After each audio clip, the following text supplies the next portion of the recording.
All right, Coach. So last week you guys had SMU. How have your kids bounced back from what was kind of a tough game last week? Well, they're going to have to bounce back. At the end of the day, you come back in Sunday, you correct your mistakes, and you make sure that you cover everything as you need to as a staff on all three phases, and then show them what the positives and the negatives are, things we have to continue to work on and get better. And they've had a good attitude, but like I've told them, we just got to get the right mentality. And no matter who's in, who's out, you got to. This is Division I football. You got to man up and have a great mentality and going out there and playing a physical football game. You mentioned who's in and who's out. Do you know what the status is of KD and Tyreek and Trey Siggers this week? Not going to get into the medicals. That's HIPAA. I'm not allowed to comment on guys that are injured, and we're not going to start on it this year on commenting on any of these guys. That sure makes sense. Coach, as the play caller, how much confidence do you have in Coach Bloch and Coach Maynard through the first two games as co-OCs? Yeah, I have a lot of confidence in our entire staff. I think they've done a great job. Blesh is in the box. He's kind of been my eyes in the box. Coach Maynard's there on the field with me. And, again, all of our coaches, we game plan together. We understand what the game plan is and how we're trying to attack things. So I think the communication's been really good. So I'm pleased with those guys. What's the quarterback situation like this week? We saw the depth chart come out with those guys listed as co-starters. Is that still the plan going into the Houston game? Absolutely. We're still in non-conference play. The deal is to make sure we get someone set up for hopefully conference play, and depending on how the year goes, we'll see how it works out. I thought Austin did a great job coming in the other night. He kind of started getting more of the hot hand there in the second half, and so we wrote it out. They both had, some positives. They both had some negatives. We're just continuing to work with those guys, getting those guys comfortable. I thought we missed a lot early on in the game. Felt like we definitely should have moved the ball much better than we did there in the first half, and I think a lot of it's just due to simple execution. We weren't real disciplined offensively, got ourselves behind the chains with way too many false starts. They were making some shift calls that were getting our guys jumpy. We got to be more disciplined than that, and just taking care of the football. But I definitely felt like in the first half we going in the game that we could put some points up on the board. No disrespect to SMU, I think they're a great team, but I felt like offensively we could move the ball and put points up very similar to what we did in the second half. The difference, the mentality, and the execution there in the second half was much better. You guys kind of struggle with penalties, as you mentioned. What do you guys do to correct that? What do you think the problem was? Well, the ones on offense, we had, I think, 7 false starts. And again, whether it's some of our tempo stuff, just wait until the ball snap. We're not a verbal snap count, so when people are yelling, shift, and move, and all of that, it doesn't matter. And that's something we got to do a better job as coaches, making sure we prepare them throughout the week, which we have, and we will this week. And just, again, you got to be disciplined. That's something that we haven't had an issue with through all fall camp and really through the first game. And it was one of those things that happened the other night. Defensively, penalty-wise, we got to stay on sides. Again, that's it's been something that we've stressed a lot, and we've got to continue to stress those D linemen, especially in certain situations. They're going to try to get you to jump off sides. It's pretty simple football, and whether they're just trying to get you to jump off sides or they're trying to hard count you and get another look to see what you're in or whatever so they can check a play. And so, and just overall, I just think we have to be a disciplined football team. That's kind of one of those early season deals to where it happened. We got to correct it, and we got to be much better, because if not, that'll get you beat as quick as anything. Do you think you guys are at an advantage this week, knowing that you guys have a couple games under your belt and Houston has yet to play a game?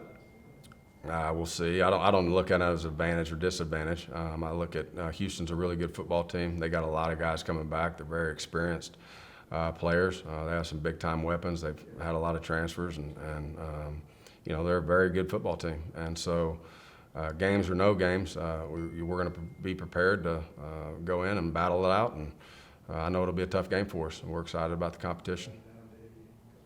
Road games have been kind of a rough deal for you guys over just last year. I don't think you guys won a road game. You'd have to go back to the previous year before that. Why have you guys struggled on the road? What can you do to maybe rectify that?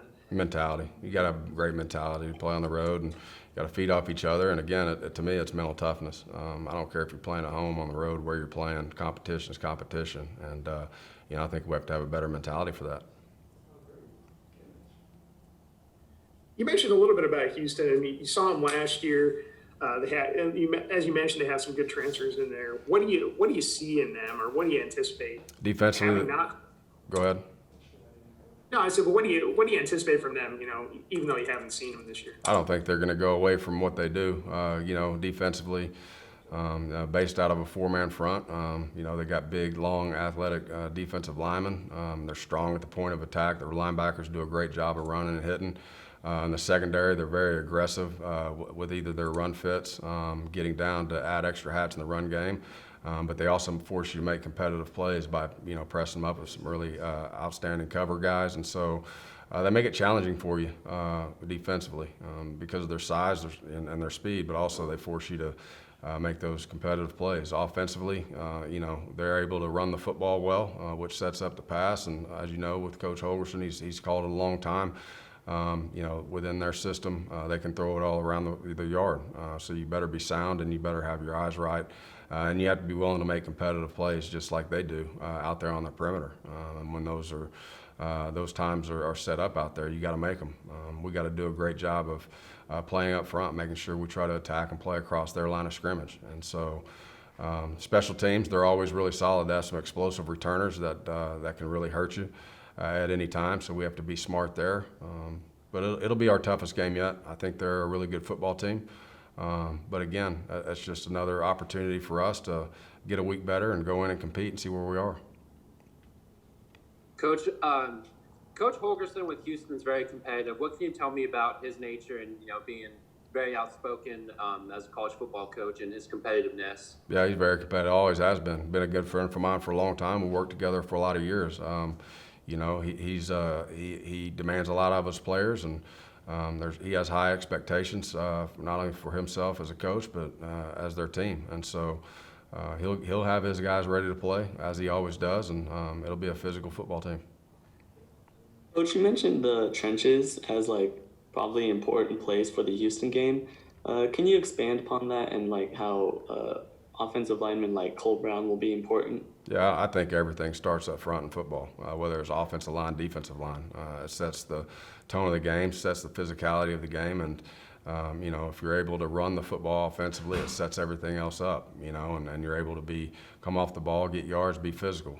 Defensively, it's no different. If you're not able to stop the run, everything else is hard. And so I think it starts up front. I think it starts up front every single week. We got to do a better job of that this week.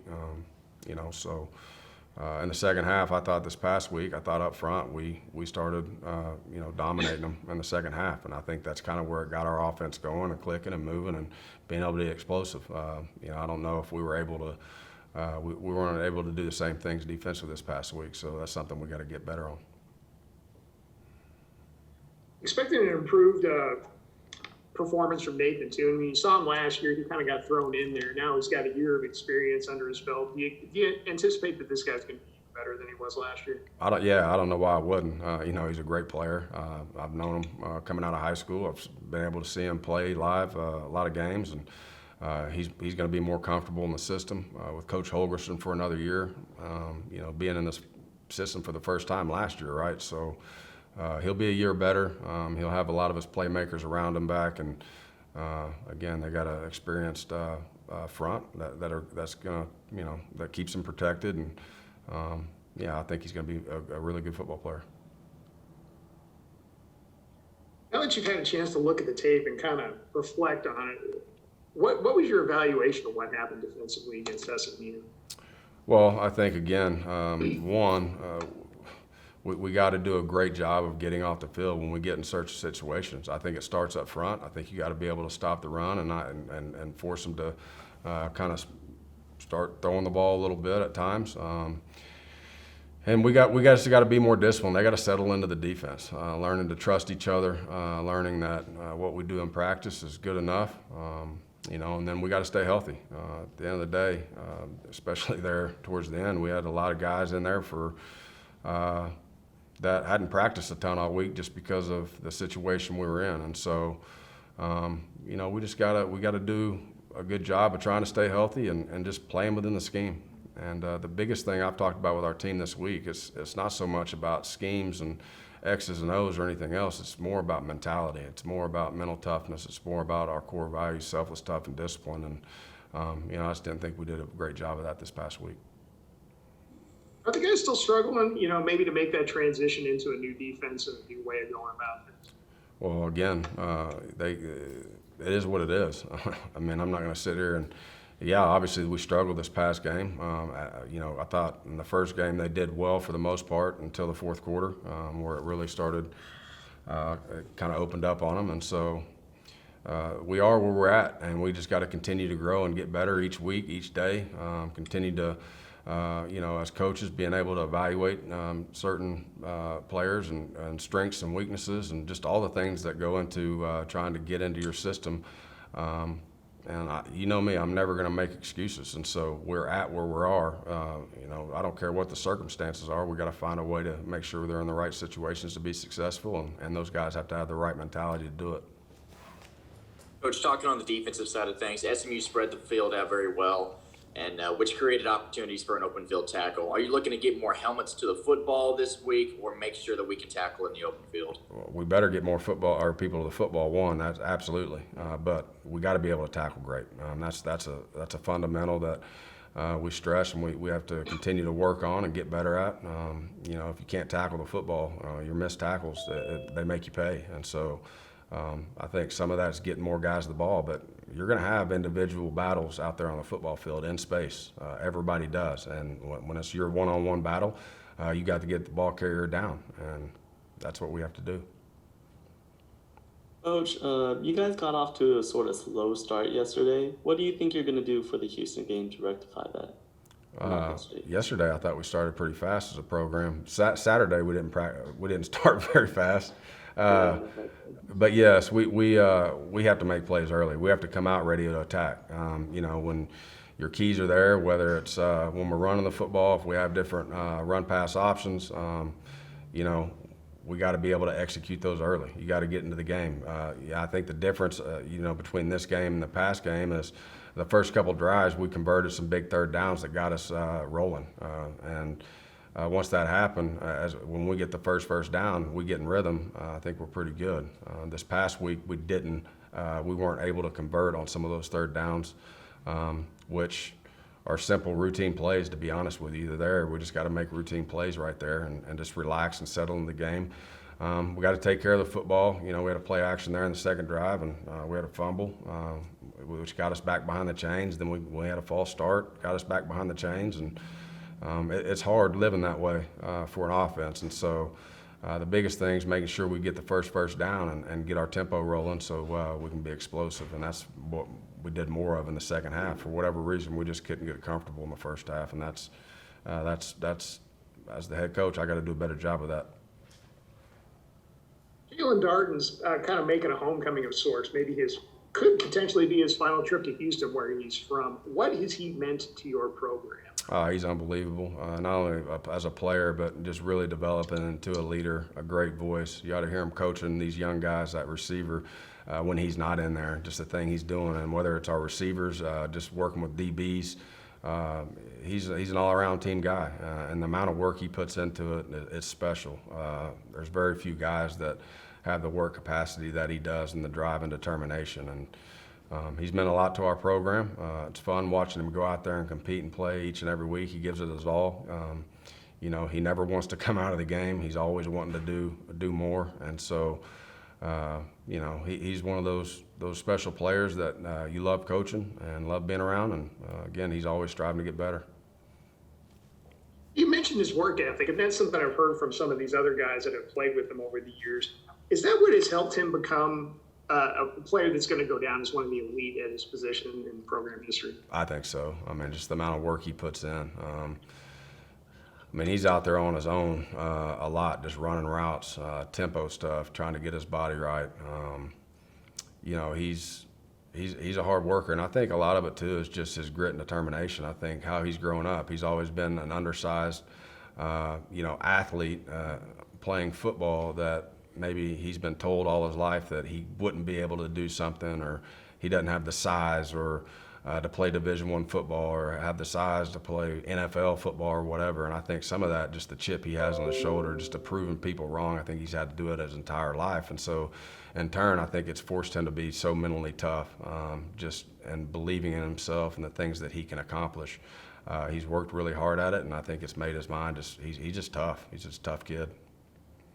You think he's got a future in the game beyond North Texas, potentially? Yes, no doubt.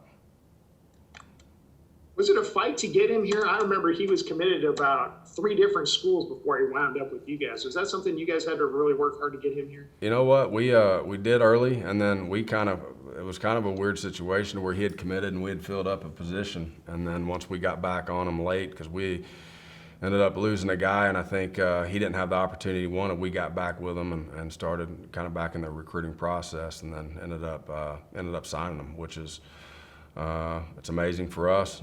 Again, just being able to find a guy that fits us, fits our system, fits what we're trying to get accomplished culture-wise. Obviously it was a great get, and that's why in recruiting you never know. I mean, some of your highest recruiters, obviously your highest recruited guys sometimes are the best, but sometimes they're not. Sometimes the no-star guys or the 2-star guys, they all have to be 4-star. It's amazing throughout recruiting. You see it year in and year out. Who ends up being the top players in your classes. Sometimes will surprise people. I think when we signed Mason Fine, no one really was excited about Mason Fine, and so. That's recruiting. That's why you try to evaluate the best that you can as a staff, making sure that you evaluate guys that fit your system. It's not just about players, it's about the great players that truly fit in your system. Trying to evaluate guys that love ball versus guys that just like football, and there's so much that goes into it.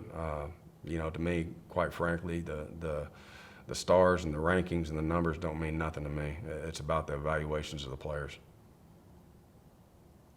You mentioned. Go ahead. Oh, thanks. We mentioned that everything starts up front. Can I get your thoughts on Cole Brown as the left tackle, because left tackle is supposed to be one of the most important positions in football? Well, obviously we trust Cole. If he's at that position, protecting our blind side, we trust him. I think he's done a phenomenal job, and I think up front overall, I think we've been really solid. Coach Bless has done a terrific job with those guys. If you look at it. We've given up 1 sack on the year thus far, which was not an issue with the up front. It was another position's issue, and so we've done a good job protecting the quarterback. We've done a good job over the past couple of weeks of running the football. I think we run for 360 one game and over 200 this past game. I don't know the exact number, and so. They're playing at a physical level. They're smart. I think that we have good chemistry. And so just getting some of those young guys, just the more reps they get, whether it's Cole, AJ, Daisy, Chris Cassidy, just getting those guys reps, and the more comfortable they get, it's like any other position, the better they're going to be. But I feel good about where we're at, and I feel good about our future with a lot of the other young O-linemen as well. And so, again, that's something that it needs to be a strength of our team, because I do believe it starts there. You mentioned after the game that you were proud about the way Caleb Howell played in his first game at linebacker. What went into the decision to move him there? Obviously, you had some guys that were injured, but you had some other linebackers on the roster. I mean, what made you think Caleb would be the best fit for that, and how did you think it all went? Well, Caleb felt like is a guy that has the athleticism to move on that side of the ball, 1. 2, he's played the position in the past. He actually come from linebacker to fullback because we didn't have any at a certain point, and so he kind of filled a hole for us and a gap there and did some really good things for us offensively. But just with the depth and with all the things that are going on in this season, felt like he was a guy that could move over to that side of the ball. He's smart enough to understand what they're trying to get accomplished, and his motor and his he's a tough kid. He's a tough player. He's going to give you everything he has, and whether that's everything on special teams, offense, defense, he's going to do whatever is best for this team. And so I was proud of him because of the fact that we did need him on that side of the ball once we kind of got rolling and through fall camp. We had some guys out. We had some injuries. We knew with the situation with COVID, who knows what's going to happen. And so, we did it, I guess, about a week and a half before we played that game. And so I thought he handled it really well. Obviously, there's some things that just playing that position over there in that system a week and a half, he's obviously got to get better at some things and understand some things better. But his motor, you can't question or judge him on that, and his toughness and the way he tries to be physical. And so I was happy for him. Is that something so you're going to leave him over there? Is that something you're going to stick with? Yes, as of right now, yeah, absolutely. And again, I think that's somewhere he can help us. And again, with how we're having to move forward this season, yeah, that's where he's going to have to be. And listen, this fall, man, it has nothing to do to me with, you may see a dadgum receiver playing corner, you may see a running back playing safety, you may see a DB playing wide receiver. I can't tell you. And that's just the world we live in right now. That's why you have to prepare guys the best you can throughout the year. Whether it's COVID, whether it's injuries, whatever we have to do in order for us to give ourselves a chance to win football games. And so, yes, you may have to go over and help us at a DB or a receiver, depending on what's happened that week. And so, does that mean they're going to be permanently over on that side of the ball? No, it doesn't. Their natural position or their position where they're at, the one they're going to stay at. But you just don't know what's going to happen through this season. One more question, Team's guys. been able to take Dion Noville a little bit out of the equation by double teaming him. I mean, he's had some good games, posted some tackles, but it seems like people have been able to kind of minimize his impact. Has that been the case? Yeah, I mean, obviously, when people are double teaming him, other guys are going to be left alone, so they need to get up in there and make plays. We got to attack better all the way across the board. Coming off of a season where y'all had plenty of adversity, facing adversity this year with new leaders, just what have you learned from last year going into adversity this year, and how have you seen new leaders kind of step up? Well, I think our leadership on our team is really good. I do. I like our leadership council. I like the captains on our team. I think we have strong voices. I think we have guys. Those leadership roles, the guys who are in those leadership roles have the mindset and mentality you need to win football games. Now we got to get some puppies to grow up and become dogs. I mean, that's part of life. That's part of the process. I think our guys do a good job of stressing that. Again, we just got to continue to keep on coming, and there's going to be adversity, whether it's a game, a season, a week, whatever the case may be. It can't phase you. It's still football. You still get an opportunity to go out there and compete and give it everything you got. And if you love the game, that's what you become. If you don't love the game, maybe you never get there.